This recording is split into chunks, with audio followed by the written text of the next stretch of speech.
C'était en décembre 1944. Dans les Ardennes, les arbres se dressaient comme des silhouettes squelettiques sous un ciel lourd de neige. Le vent, vif et glacial, balayait les flocons en rafales obliques à travers le sol forestier. Sous un filet de camouflage. À l'intérieur d'un chasseur de chars M10 Wolverine gelé. Le soldat de première classe Ray Thompson observait à travers un périscope embué. Son souffle sortait en courtes saccades. Ses mains gantées tremblaient. Non pas de peur, mais du froid mordant qui s'infiltrait à travers chaque parcelle de métal et d'os. À seulement 700 mètres de là, une colonne de chars allemands serpentait à travers les bois. Il y en avait 12. Principalement des modèles Panzer IV, avec un Tigris en tête. Derrière eux, des semi-chenillés transportant de l'infanterie et des camions-citernes fermaient la marche. Ils se dirigeaient vers un carrefour vital. Une route qui, si elle était prise, couperait les approvisionnements et les renforts de la 101e division aéroportée. Actuellement encerclée à Bastogne. Thompson n'avait aucun ordre. Aucune permission de tirer. On lui avait dit d'attendre, d'observer et de rapporter. Mais il voyait ce qui allait se produire. Alors, il a pris une décision. Sans un seul commandement, sans autorisation, Ray Thompson a pressé la détente. Et tout a changé. Les règles d'engagement. 3 jours plus tôt. Dans une ferme balayée par les courants d'air près du front belge. Ray Thompson était assis, voûté sur un bureau en métal froid. Tandis que son commandant briefait l'équipage du 702e bataillon de chasseurs de chars. Personne ne tire sans confirmation du commandement, avait déclaré l'officier d'un ton neutre. Peu importe ce que vous voyez. Peu importe à quelle distance ils sont. Nous ne révélons pas notre position à moins d'en recevoir l'ordre. La pièce était silencieuse. Les hommes hochèrent la tête. Mais une tension sous-jacente était palpable. Chacun savait que l'ennemi avançait. Et vite. Dehors, la bataille des Ardennes ne faisait que commencer. Le 16 décembre, sous le couvert du brouillard et de la neige, l'armée allemande avait lancé sa dernière grande offensive sur le front occidental. Elle portait le nom d'opération Wachtheimer. L'objectif était simple, couper la ligne alliée en deux. Capturer Anvers et forcer une paix négociée. Ils ont frappé avec plus de 200 000 hommes. Plus de 1000 chars. Et par surprise absolue, les lignes américaines ont cédé. Certaines unités ont disparu du jour au lendemain. Les positions amies changeaient d'heure en heure. Et dans cette confusion, de nombreux commandants craignaient que le pire ennemi ne soit pas en face. Mais le tir ami venu de l'arrière. La règle était donc claire, attendre les ordres. Pour Thompson, cela signifiait un devoir d'observation. Lui et son équipage de 3 hommes étaient retranchés sur une crête près d'une route forestière au nord de nos villes. Un carrefour juste à l'extérieur de Bastogne. Ils avaient une bonne couverture. Une portée suffisante et une vue glaciale sur la vallée en contrebas. Mais aucune permission d'engager le combat. Jour et nuit. Thompson scrutait le terrain. À travers sa lunette givrée. Il marquait les traces de chenilles. Comptait les pins écorcés par leur passage et dessinait les mouvements ennemis dans un carnet que sa mère lui avait envoyé des mois plus tôt. Il notait tout, la distance, le relèvement, la vitesse du vent. Mais il ne tirait pas. Une fois, il avait suivi un panzer solitaire rampant près d'un ravin pendant près d'1 heure. Aucun ordre n'est venu. Le char est passé. La colère brûlait en lui. Mais la discipline a tenu. Il savait quel était son travail. Il connaissait le coup d'un tir erroné. Un obus mal placé pouvait signifier une douzaine d'Américains morts. Ou une position révélée qui attirait en retour le feu de toute une batterie allemande. Mais à mesure que les heures s'écoulaient et que le trafic ennemi s'intensifiait à travers les arbres, la question a changé. Retenir son tir était-il vraiment l'option la plus sûre? Thompson n'était pas un imprudent. Il était précis. Il étudiait les colonnes allemandes comme un mathématicien étudie des motifs. Ils savaient comment elles se déplaçaient. Comment elles organisaient leurs véhicules pour se soutenir. Comment elles comptaient sur des formations serrées. Plus important encore. Ils savaient où les frapper. Si jamais le moment venait. Il ne savait juste pas encore que ce serait à lui d'en décider. Qui était Ray Thompson? Raymond Charles Thompson n'était pas né soldat. Il a grandi dans l'immensité plate et vide de l'ouest du Kansas. Là où le vent d'hiver pouvait décaper la peinture d'une grange et où la chaleur de l'été cuisait les champs de blé jusqu'à ce qu'ils se craquellent comme une poterie trop vieille. Son père, Charles, tenait un petit atelier de réparation de moteurs en ville. Sa mère, Anna, enseignait les mathématiques en classe de 5e à l'école locale. Ray a grandi entouré d'engrenages, de graisse et de papier millimétré.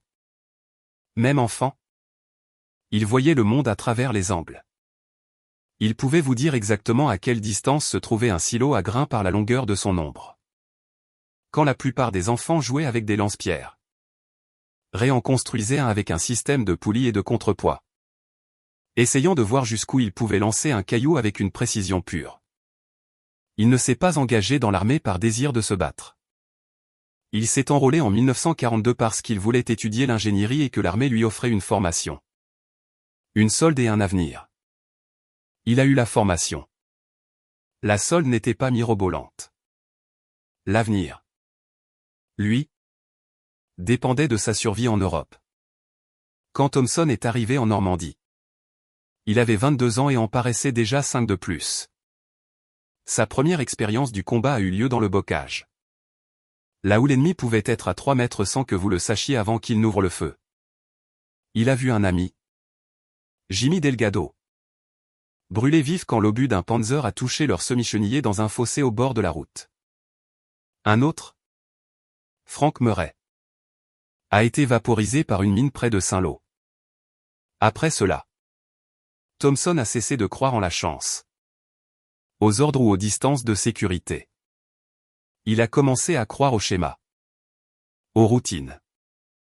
Il étudiait comment les chars se déplaçaient, où il marquait une pause, combien de temps il fallait à une tourelle pour pivoter. Il a commencé à porter un petit carnet à spirale dans sa veste. Chaque véhicule allemand qu'il rencontrait, il le dessinait. Notait ses vulnérabilités, ses angles morts. Il ne parlait pas beaucoup. Les autres soldats l'appelaient « l'horloge silencieuse » parce que quand il parlait, c'était bref, direct et généralement chronométré à la seconde près. Mais quand il s'agissait de tir, il était mortel. Pas spectaculaire, pas rapide, juste précis, prévisible de la meilleure façon qui soit.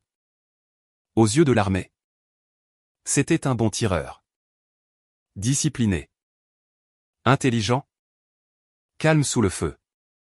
Ce qu'il n'avait pas compris, ce que même ses coéquipiers les plus proches ne voyaient pas entièrement, c'est que Ray Thompson était aussi un penseur. Un tacticien. Pas seulement un homme qui presse la détente, mais un homme qui pouvait voir un champ de bataille comme un échiquier. Et dans 3 jours, ce conscrit silencieux au cerveau obsédé par les angles allait réécrire les règles d'engagement en une seule rafale de feu. Car parfois, la guerre ne récompense pas ceux qui suivent les instructions. Elle récompense ceux qui comprennent quand il faut les enfreindre. Ce à quoi il faisait face. Au matin du 19 décembre 1944. Le brouillard était épais et bas sur les Ardennes. Il s'accrochait aux branches comme de la fumée. La visibilité était limitée. Le son déformé. Mais à travers son périscope, Ray Thompson les a vus. D'abord, la silhouette d'un char tigris. La bête reconnaissable à son long canon et ses épaules carrées et menaçantes. Puis un autre. Et encore un autre. La colonne allemande se déplaçait sur la route forestière comme un serpent d'acier. 12 véhicules. Peut-être plus. C'était une colonne d'assaut blindée de manuel. Propre. Resserré. Discipliné. En tête, le tigre menait la charge tel un bélier. capable de percer presque tout ce que les Américains possédaient. Derrière lui venaient 3 chars Panzer IV, chacun rapide, efficace, mortel. Suivaient 2 semi-chenillés remplis d'infanterie. Puis les véhicules de soutien. Les camions de munitions. Les camions-citernes. Les cuisines de campagne. Même l'arrière de la colonne était flanqué d'un canon anti-aérien autopropulsé. Signe qu'il s'attendait à un contact et était préparé à tout. Tout. Sauf à un tireur américain non autorisé avec un Wolverine. La route sur laquelle il se trouvait était étroite. À peine plus large que la colonne elle-même. Des talus forestiers escarpés de chaque côté. Des arbres épais et enserrants. Pas de place pour manœuvrer. Pas de place pour se disperser. Pour Thompson, ce n'était pas juste une route. C'était un piège. Mais voici le hic, Ray n'avait aucun ordre. Personne d'autre ne pouvait voir ce qu'il voyait. Le contact radio avec le QG avancé de son bataillon était faible. Brouillé ou inexistant. Le seul moyen d'atteindre le commandement était de se repositionner et de risquer d'être exposé. Selon le protocole, il était censé observer l'ennemi. Rapporter sa direction. Laisser le soutien aérien ou l'artillerie prendre les devants. Mais Thompson ne regardait pas une colonne en transit. Il regardait une lame pointée droit sur la gorge de la ligne américaine. Cette route, celle qu'ils empruntaient, menait directement au carrefour de Noville. S'ils prenaient Noville, ils contourneraient les défenseurs de Bastogne par le nord. La 101e division aéroportée, déjà encerclée, perdrait sa dernière grande ligne de ravitaillement. Le résultat serait une catastrophe. Des dizaines de milliers d'Américains coupés du monde dans le froid. Et pourtant, les chars continuaient d'avancer. Calmes. Confiants. Protégés par la conviction que les forces américaines étaient désorganisées. Effrayés et trop étirés pour répondre. Ils avaient à moitié raison. Ray Thompson avait peur. Il avait froid. Il était isolé. Mais il n'était pas désorganisé. Il calculait. Il savait que s'il tirait trop tôt, il se disperserait. S'il touchait la mauvaise cible, les autres pourraient s'échapper ou riposter avec une force écrasante. Mais s'il tirait avec précision, sur les bons véhicules dans le bon ordre, il pourrait faire quelque chose que la plupart des officiers jugeraient impossible. Il pourrait démanteler une colonne blindée entière, pièce par pièce. Et il devrait le faire sans un mot du commandement. Sans soutien. Sans permission. Il se lécha les lèvres. Attrapa le cadran d'élévation. Jeta un dernier regard à la formation. Et attendit le moment auquel aucun manuel ne l'avait préparé. Le schéma non autorisé commence. Ray Thompson n'avait jamais tiré sans ordre. Pas une seule fois. Ni à l'entraînement. Ni en France. Pas même lorsque ses instincts lui criaient de presser la détente quelques jours plus tôt. Alors qu'un Panzer solitaire traversait sa lunette. Mais maintenant, face à une colonne blindée allemande parfaitement exposée, avançant comme une mécanique bien huilée, il réalisa quelque chose. Attendre n'était plus de la prudence. Attendre était un suicide. Et donc, sans contact radio, sans feu vert, et sans personne pour le couvrir, réajusta l'angle, retint son souffle et tira. Mais il ne visa pas le char de tête. Il visa le troisième. L'obus perforant quitta le canon du M10 Wolverine avec un rugissement tonitruant qui brisa le silence et projeta une vague de neige dans les airs. Il frappa le troisième Panzer IV directement sur le flanc. L'explosion envoya une onde de choc à travers les arbres. Un panache de feu et de fumée noire s'éleva dans le brouillard. Le métal hurla. La colonne entière s'immobilisa. Mais Thompson n'avait pas fini. Alors que son chargeur enfonçait le prochain obus, Thompson déplaça légèrement sa position. 5 mètres vers la gauche. Assez pour dérouter les tireurs allemands cherchant la lueur du départ de coup. Puis il tira à nouveau. Cette fois sur le 6e véhicule. L'explosion déchira le semi-chenillé transportant l'infanterie. Son réservoir de carburant s'enflamma instantanément. Des corps furent projetés dans les arbres. Le feu se propagea aux broussailles sèches, éclairant le sol de la forêt de taches oranges et noires. Les Allemands n'étaient plus à l'arrêt. Ils paniquaient. Le Tigre en tête tenta de faire marche arrière. Mais la colonne était trop compacte. L'équipage à l'intérieur du Tigre criait et gesticulait furieusement, essayant de se frayer un chemin.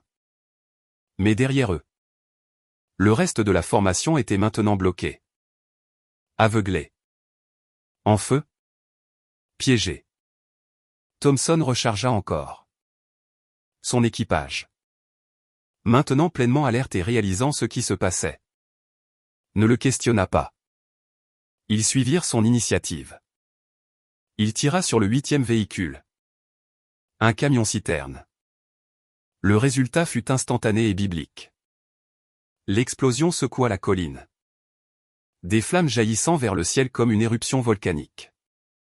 La force du souffle projeta 2 fantassins voisins au sol. La boule de feu dessinait la silhouette des chars en ombre fantomatique. De loin, on aurait dit une embuscade d'artillerie en règle. En réalité, c'était un seul homme, un seul canon, et une intuition. Mais l'ordre de ces tirs n'était pas aléatoire. C'était un acte de résistance tactique. Thompson avait passé des mois à étudier la doctrine allemande. Il connaissait leur dépendance aux formations serrées.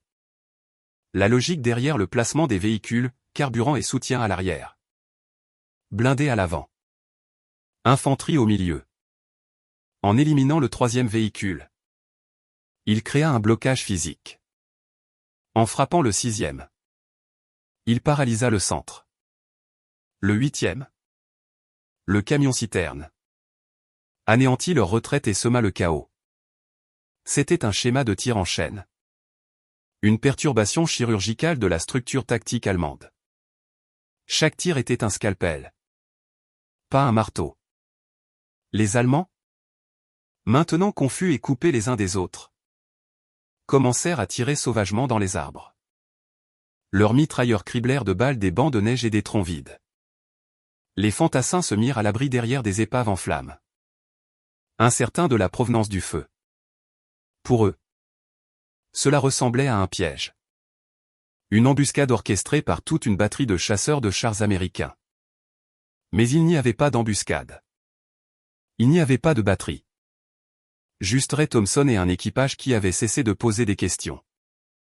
Alors que l'ennemi s'agitait, Thompson se déplaça à nouveau, utilisant le terrain forestier comme un tireur d'élite.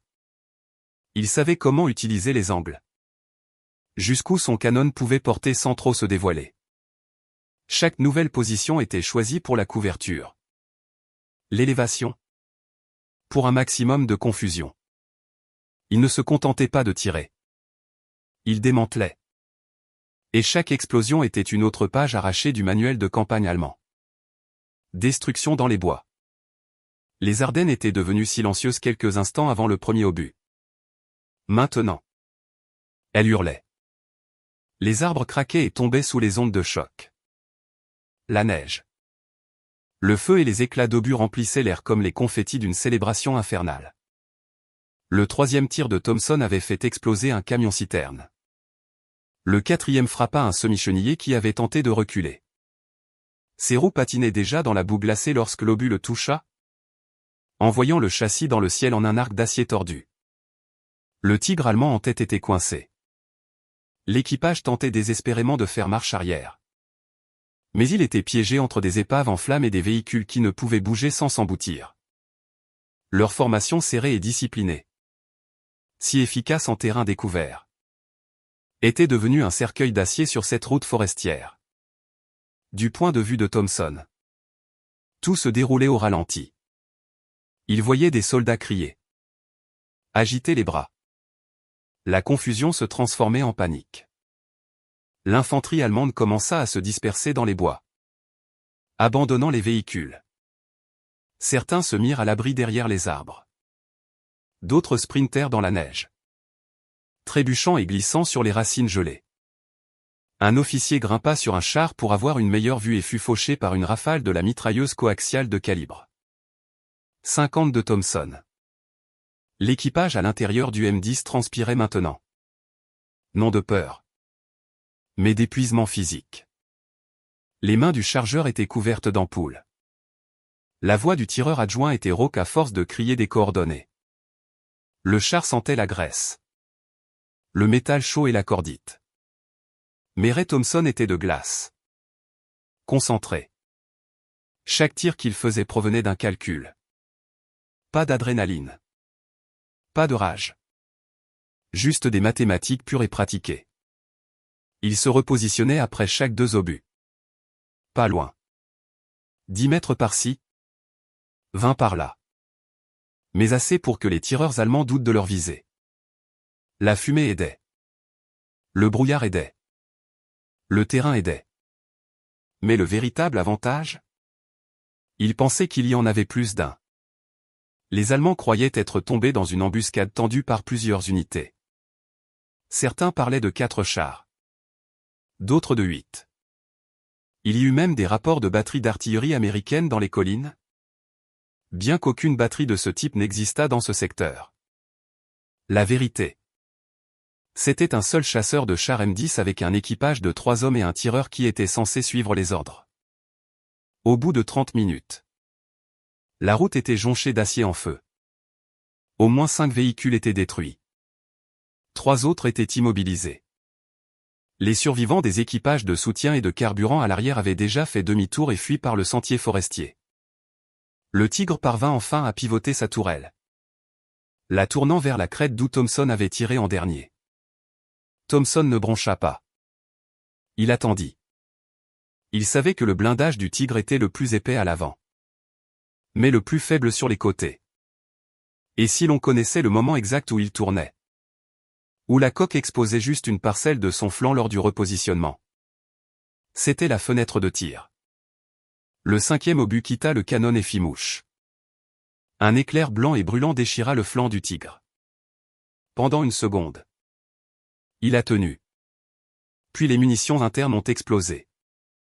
La tourelle entière fut projetée vers le haut dans un panache de feu, atterrissant plusieurs mètres plus loin. L'explosion fut si violente qu'elle déséquilibra le canon anti-aérien allemand à l'arrière. Ses servants, stupéfaits, laissèrent tomber leurs armes et coururent dans les arbres. La fumée se déversait maintenant dans la forêt comme des nuages bas. Les épaves rougeoyaient sous la lumière grise du matin. Et la route qui avait été un pipeline de forces blindées était maintenant un goulot d'étranglement de destruction en feu. Un des membres de l'équipage de Thompson le regarda et dit « On va toujours passer en cour martiale pour ça ?» Thompson ne répondit pas. Il chargea juste un autre obus. Le travail n'était pas terminé. La perspective allemande, une batterie fantôme. Des heures plus tard, lors d'un interrogatoire dans une tente de détention américaine improvisée, un lieutenant allemand capturé. Le visage barbouillé de cendres. Le manteau à moitié brûlé. Les yeux vitreux de choc. Luttait pour trouver ses mots. Il parlait par à-coups. Bégayait. S'arrêtait. Il y avait beaucoup de canons, dit-il dans un anglais hésitant. Peut-être 6. Peut-être plus. Nous avons été attaqués par une batterie complète. Les officiers du renseignement américain échangèrent des regards. Il n'y avait pas eu de batterie. Il n'y avait même pas eu une unité complète. Il y avait juste un M10 Wolverine et un tireur qui, officiellement, n'avait jamais reçu la permission de tirer. D'autres prisonniers allemands le décrivirent différemment. Certains dirent que c'était une embuscade tendue par des parachutistes avec des armes anti-chars. D'autres affirmèrent que les Américains avaient posé des mines et des pièges. Preuve de sabotage. Pas de tir d'artillerie. Un homme, à peine âgé de 20 ans, jura avoir vu des lueurs de départ de coups depuis 3 angles différents. Mais le schéma des lueurs provenait d'une seule source, Thompson, qui s'était déplacé après chaque tir. Dans leur confusion, les Allemands avaient commencé à inventer des ennemis qui n'existaient pas. La peur comblait les vides. Même des commandants de chars chevronnés rapportèrent avoir vu des silhouettes de blindés américains plus profondément dans les arbres. Dans le chaos des épaves en feu, de la fumée et des chaînes de commandement qui se désintégraient. Ils imaginaient ce qu'ils ne pouvaient pas identifier. Ce n'était pas de la lâcheté. C'était de la psychologie. Ils ne pouvaient tout simplement pas croire qu'un seul homme avait fait ça. Pour eux, il était impossible qu'un seul chasseur de chars ait pu frapper avec un tel timing. Une telle précision et un effet aussi dévastateur. Et d'une certaine manière, ils avaient raison. Ce n'avait pas été la force brute. Ça avait été une perturbation chirurgicale. La décision de Thompson de tirer sur des cibles spécifiques les 3e, 6e et 8e véhicules suivaient une logique à laquelle aucune unité allemande n'était préparée. La doctrine allemande enseignait que les forces américaines étaient lentes à réagir, trop dépendantes des ordres venus d'en haut. L'hypothèse était que les Américains n'étaient efficaces qu'en nombre, pas dans l'improvisation. Mais Thompson avait violé cette attente.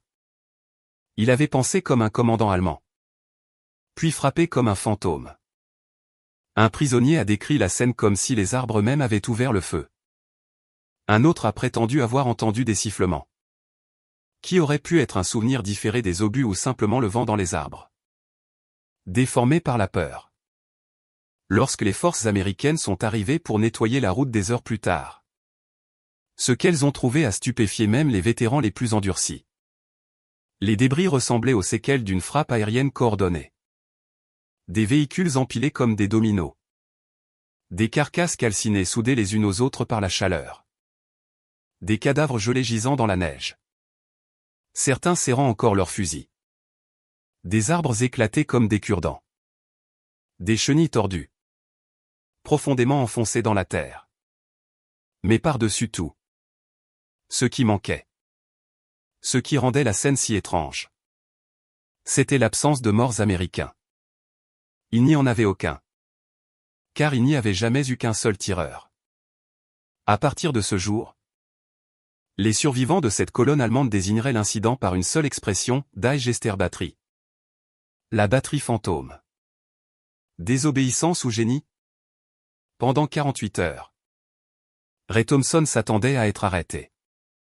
Après que les tirs eurent cessé, que la fumée se fut dissipée et que les Allemands eurent fui ou brûlé, il est resté assis à l'intérieur du M10. Immobile. Son chargeur lui a offert une gorgée d'une gourde. Il n'a pas répondu. L'adrénaline était retombée. Maintenant venait l'angoisse. Ils avaient désobéi à des ordres directs. Ils avaient tiré sans permission. Et peu importe le nombre de chars en flammes. L'armée avait des règles. De retour au quartier général du bataillon, Thompson a déposé son rapport. Son commandant, un capitaine de Pittsburgh nommé Langston, l'a lu sans dire un mot. Il a feuilleté les pages, les croquis de Thompson, les estimations de distance, le diagramme de la séquence de tir. Son visage était un mélange de colère et d'incrédulité. Vous savez, a finalement dit Langston. Si cela avait mal tourné. Si un seul de ces tirs avait été un tir ami. Thompson a hoché la tête. Il ne s'est pas cherché d'excuses. Je savais ce que je voyais, a-t-il dit simplement. Langston le fixa. Puis expira. Personne n'a autorisé ça. Thompson. Vous comprenez ça? Je comprends. Langston ne l'a pas réprimandé. Pas encore. Au lieu de cela, il a dit, allez vous reposer. Je dois envoyer ça à l'échelon supérieur. L'échelon supérieur signifiait le commandement de la division. Ce qui signifiait un examen approfondi. Ce qui signifiait souvent une punition. Surtout pour les hommes du rang qui agissaient en dehors du protocole. Thompson est retourné auprès de son équipage. Eux aussi étaient silencieux. Pas de tape dans le dos. Pas de célébration. Ils attendaient tous que le coup près tombe. Mais il n'est pas tombé. Pas immédiatement. Parce que quelque chose d'autre s'est produit d'abord. Les éclaireurs de la 101e aéroportée sont arrivés. Ils sont passés par nos villes 2 jours plus tard. Les visages creusés. Les yeux cerclés de rouge par les nuits blanches et l'exposition aux tranchées. Ils s'attendaient à trouver cette route forestière grouillant de blindés. Au lieu de cela, ils ont trouvé des épaves allemandes tordues. Ils ont demandé quelle unité avait fait ça. Langston a répondu que ce n'était pas une unité. C'était un seul tireur. La nouvelle s'est répandue plus vite que les ordres. Dans les cantines. Sur les lignes de ravitaillement. Sur les radios du bataillon. Les gens ont commencé à parler du gars du Kansas qui avait éliminé une colonne de Panzer à lui tout seul. Certains ont exagéré l'histoire. Ils disaient 10 chars. Qu'il l'avait fait avec 5 obus. Qu'il avait utilisé des tirs à ricochet comme un joueur de billard virtuose. Mais au milieu de la légende naissante, l'enquête officielle a commencé. Le renseignement de la division a examiné les notes de terrain de Thompson. Ils ont interrogé le chargeur. Le tireur adjoint. Ont même essayé de contacter le haut commandement pour confirmer la situation radio de Thompson ce jour-là. Ils ne pouvaient pas prouver la désobéissance car il n'y avait aucune trace claire d'ordre reçu. Les lignes avaient été brouillées. L'équipage de Thompson avait essayé de rapporter. Rien n'était passé. Ce qu'il pouvait confirmer.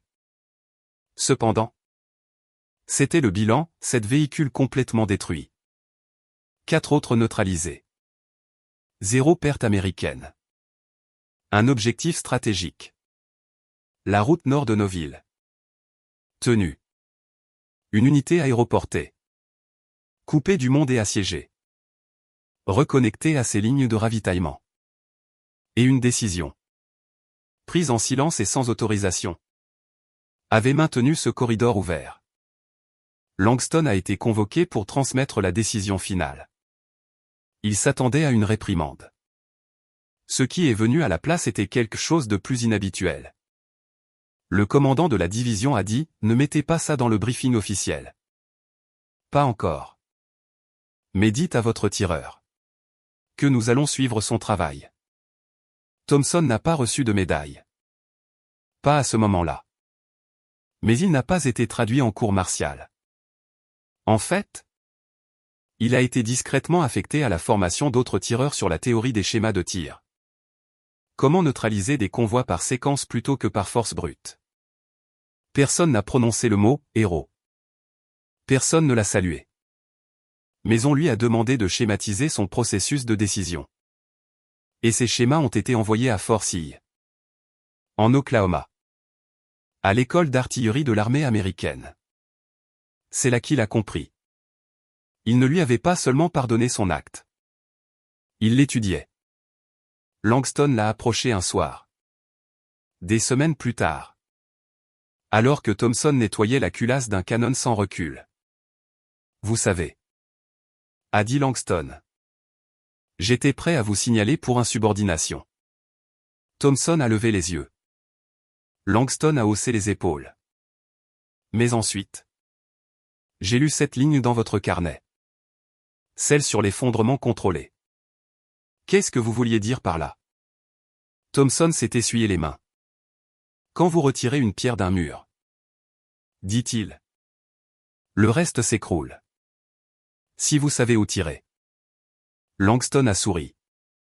Eh bien, la prochaine fois que vous décidez de démolir un mur, prévenez-moi un peu à l'avance. Thompson n'a pas souri en retour. Il a juste hoché la tête. Parce que pour lui, ce n'était pas une victoire. C'était une solution. Un calcul. Une nécessité. Et au fond de lui, il savait que ça aurait pu tourner autrement. Il était en paix avec ça. Mais la guerre ne punit pas toujours la désobéissance. Parfois, elle en tire des leçons. Le schéma qui a changé la doctrine. Ray Thompson n'a jamais demandé à ce qu'on se souvienne de lui. Il ne tenait pas de journal. Il ne posait pas pour les photographes. Après la guerre, il est rentré au Kansas. A épousé une fille nommée Hélène de la ville voisine. Et a ouvert un petit atelier de réparation près de Dodge City. Il réparait des tracteurs. Construisait des silos à grains. Enseignait la géométrie à son fils en traçant des angles dans la poussière avec un bâton. Il ne s'est jamais qualifié de héros. Mais d'autres l'ont fait. Car des années après la bataille des Ardennes, l'armée a discrètement commencé à enseigner quelque chose qu'ils ont appelé le « séquençage d'engagement asymétrique ». Un terme sophistiqué pour une idée d'une simplicité trompeuse, ne visait pas l'avant. Visait l'effondrement. L'étude de cas qu'ils utilisaient, un unique engagement près de nos villes. En Belgique. Ils montraient des cartes aériennes granuleuses d'une route forestière. Des schémas d'épaves. Des placements de véhicules. Des trajectoires de tir. Aucun nom n'était donné. Le dossier n'était pas classifié. Mais enfoui dans des manuels de doctrine d'artillerie que la plupart des officiers ne lisaient jamais. Pourtant, les étudiants de Fort Sille, et plus tard de Fort Bénin, l'étudiaient. Parce que ça fonctionnait. Parce que ça sauvait des vies. Parce que ça changeait la compréhension de ce qu'un seul tireur pouvait faire. Pas par la puissance de feu, mais par la géométrie. Par la logique. Par la volonté d'agir quand les ordres se taisent. Des années plus tard, un colonel qui avait étudié l'engagement de Thompson en tant que jeune lieutenant le résumerait ainsi, il n'a pas enfreint les ordres. Il a opéré au-delà d'eux. C'était le paradoxe ultime. Un homme qui a désobéi à la chaîne de commandement est devenu le modèle de la pensée flexible sur le champ de bataille. Sa technique de tir non officiel a ensuite été intégrée à la doctrine de la guerre froide. Notamment dans la formation des équipages de chasseurs de chars pour neutraliser les colonnes blindées soviétiques en Europe de l'Est. Le concept, créer des goulots d'étranglement artificiels par un ciblage sélectif. Puis exploiter la propre discipline de formation de l'ennemi contre lui. C'était révolutionnaire. Et cela venait d'un gamin de ferme du Kansas qui n'était jamais allé à l'université. Des décennies plus tard, un historien militaire est tombé sur le rapport de terrain original déposé par le capitaine Langston. Enterré dans une boîte en carton de rapport d'après-action de la Seconde Guerre mondiale. Il était estampillé d'une ligne rouge délavée. L'historien a retrouvé la trace de Thompson. Alors octogénaire. Silencieux et un peu sourd. Vivant dans une modeste maison avec sa femme et un chat nommé Murphy. Il a interrogé Ray sur ce jour dans les Ardennes. Ray a mis beaucoup de temps à répondre. Puis a dit, « Je me souviens des arbres. Je me souviens du calme qui régnait avant le premier tir. Comme si le monde retenait son souffle. » Il n'a pas parlé de victoire, de gloire ou de regret. Juste de précision. De nécessité. Lorsqu'on lui a demandé pourquoi il n'avait pas attendu les ordres, il a répondu, parce qu'au moment où la radio aurait fonctionné, il aurait été trop tard. Il a fait une pause. Puis a ajouté, je n'ai pas enfreint les règles. Je suis juste passé outre pendant 1 minute. Assez longtemps pour faire ce qui devait être fait. Cette réponse n'a jamais figuré dans les livres d'histoire officiels. Mais elle est restée gravée dans l'esprit de l'historien. Et maintenant? Peut-être dans le vôtre. Ray Thompson n'a pas gagné la guerre. Mais il a sauvé une route. Il a sauvé une colonne de parachutistes. Il a sauvé un instant. Et en temps de guerre, c'est parfois tout ce qui compte. Il a rappelé à l'armée que le courage n'a pas toujours le fracas du tonnerre. Parfois, il est le murmure d'un calcul. Parfois, il est le silence d'une décision. Et parfois, il presse la détente. Non par défi, mais par un sens du devoir plus profond. Un tireur. Une décision. Un schéma. Et toute une colonne allemande mise à genoux. L'histoire de Ray Thompson nous rappelle que les plus grands tournants de l'histoire sont parfois l'œuvre d'une seule personne. Partagez dans les commentaires un autre exemple d'un héros méconnu dont le courage a changé le cours des choses.